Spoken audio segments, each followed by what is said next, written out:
The nature of my talk today is to delve into the idea that each one of us has within us the ability to create a better life for ourselves and for others through the systematic application of intentional positivity. A little backstory on me. I've spent my entire career working in the theater. And the goal of the theatrician, and in particular the actor, is to move forward, is to pursue action, is to move in a positive direction. I find this interesting. Like with my own acting training, I feel like I've been given this really wonderful toolkit of adaptability in life. And it's one of those things that everybody should really take an acting class because it teaches you a wonderful set of skills. So why do actors move forward? Why are they always moving positively? Plays, movies, life, it's linear. Everything is linear. So by definition, we're always moving positively. Whether we like it or not, every step we take is forward momentum. So why don't we intentionalize that and make it actually a skill that we're actively applying every single time we make a choice? I love that scene in the new Star Wars movie where Finn rips off his stormtrooper, spoiler alert, he rips off his stormtrooper helmet and we see him make that choice. I'm making that choice to have a better life for myself. We see him choose. That's a benchmark moment for him. We all have those benchmark moments, these sort of exclamation points in our lives. We have, I'm getting married, or I'm going to grad school, or I'm taking this big trip around the world, these sort of exclamation points that we sort of rally around. But what about all the in-between stuff? What about the Act 1 that leads up into the climactic ending of Act 2? How do we get through all of that with intentional positivity? And that's what I'm going to talk about today. It's little things. We can't think about things on a macro scale. It's too big. It's too big to say, I'm going to change my life. We have to think, I'm going to do this little thing to be a little bit better today. We're going to go through 3 behaviors, little behaviors that you can change this afternoon that will make your life more intentionally positive. The first behavior is this: choose affirmation. One of my absolute favorite quotes, and it sort of runs on a loop in my head, is that one by Maya Angelou. I've learned that people will forget what you said, people will forget what you did, but people will never forget how you made them feel. This is affirmation in action. And we can use this. Whenever we affirm, we build a little bit of trust. We build a little bridge. We create a connection where somebody feels a little bit more safe. And we can use this in our professional lives. We can use this in our personal lives. So let's look at a professional example. There's essentially 2 ways to manage, right? There's do it this way or it's wrong, or do it the best you possibly can. And honestly, if we're just looking at a result, if we're looking for a product, they both work. They both guide us towards a thing. But while one of them is structured and rigid and limiting, the other is fluid and it's adaptable. And it affirms the employee's ability to use their own thought process.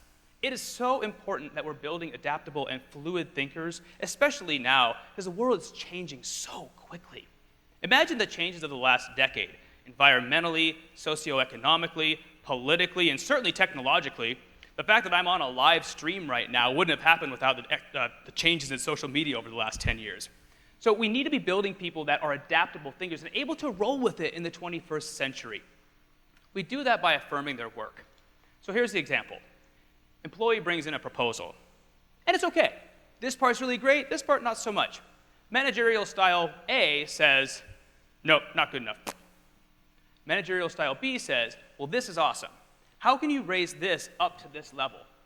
That affirms the employee. It puts the power in their hands to be able to make it better on their terms.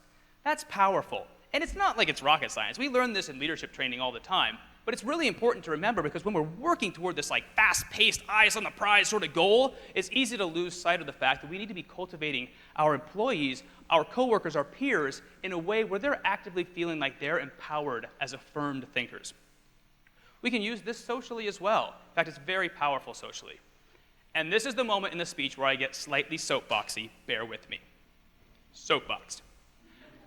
I actively reject the notion that you have to be a lovey-dovey, huggy, touchy-feely person to be somebody who reaches out and affirms others. It's just simply not true. Off soapbox. It takes 0 emotion for me to say, hey, I like your shoes. I have an opinion, and I'm expressing it. Worst case scenario, they don't care, I don't care, net change is 0. Probably what happens is they go, oh, cool, you affirmed my choice of footwear. Thank you. And I go, oh, cool, you affirmed the fact that I affirmed you. We just mutually affirmed each other, and now we both feel a little bit better. You're laughing, but it's real. Like, these little tiny things that build upon each other. Think about how far we can take that. We can take it from, I like your shoes. I like spending time with you. I like how you move in the world. We can get to these bigger and more profound affirmations that build bigger and bigger and bigger societal bridges between people, between groups. And we can see that in action. But we can all do it on a micro level. Starting on a micro level allows us to build to a macro level. The second behavior that I want to talk about is acknowledge your own negativity before it leads to cynicism. Jeff Bridges said, most cynics are really crushed romantics. They've been hurt, they're sensitive, and their cynicism is a shell that's protecting this tiny, dear part in them that's still alive. Life is hard. My life is hard. Every single one of you, you have a hard life. I'm not here to tell you that life isn't really, really, really hard. We have pain in us that is indescribable, but the danger is we let all of that pain crush us and crush us and crush us and crush us and crush us until we become cynical. And that's dangerous. For the purpose of this talk, let's define cynical. I see it as the idea that bad stuff is going to happen, so therefore I'm going to exude negativity in order to insulate myself from the bad stuff before it happens. Put more simply, you can't fire me if I quit. And we quit life when we do that. 2 words, little words, but they're very, very powerful. Right now. This sucks right now. Ow, I stubbed my toe. That really hurts right now. Oh, I didn't get enough sleep last night. I'm really tired right now. There's so much going on at work. I'm really stressed out right now. Like I said, everything is linear. Everything is forward. By nature of life and time, problems are fleeting. They're transient. They have to be. Things do get better. Everything that we experience as horrible passes. It becomes right now. That pain that we feel when we stub our toe, in the past. We can apply these little behaviors, these little micro reflexes, and apply them to bigger and bigger things on a macro scale. My marriage fell apart. I'm hurting deeply right now. I lost someone that I love. I am devastated right now. That's not to say we don't honor that relationship or honor that person, but we need to know that the pain is going to change. What we're experiencing right now will pass. If we allow ourselves to experience things as a right now thing that's going to pass, we can be buoyant, we can rebound, and we can be more ready to be affirming. We can be more ready to be intentionally positive. And that brings me to my final behavior. And it's the most basic, and it really drives the other 2. And it's quite simply, choose to choose. Steve Jobs said, don't be trapped by dogma, which is living with the results of other people's thinking. Don't let the noise of others' opinions drown out your own inner voice. We all have a voice. We have a beautiful, loud, powerful voice. Let's talk about the Star Wars example again. We have those, because I'm a nerd and I love the movie. We have these big choices, these exclamation points, as I said. Those are the ones that we can sort of say, yes, that is a big choice that I made. I remember that. But let's talk about those little choices, the ones that get us from point A to point B. Do you know what choices I made before I got up on this stage today? I chose to put on my blue pants. I chose not to button up my shirt. I chose to wear this fabulous scarf. Little choices, but they built into a whole, which is my appearance. It built into a thing that's actually measurable. We have those little mini choices constantly in our lives, little tiny things that can help us feel empowered. And if we start recognizing that in a really conscious, intentional way, we can feel so empowered. We can grow into beings that feel completely powerful over their own lives. We can feel powerful in our choice to affirm. We can feel powerful in our ability to recognize what negativity is before it drowns us. We can feel empowered. Do you know what the wonderful thing about empowerment is?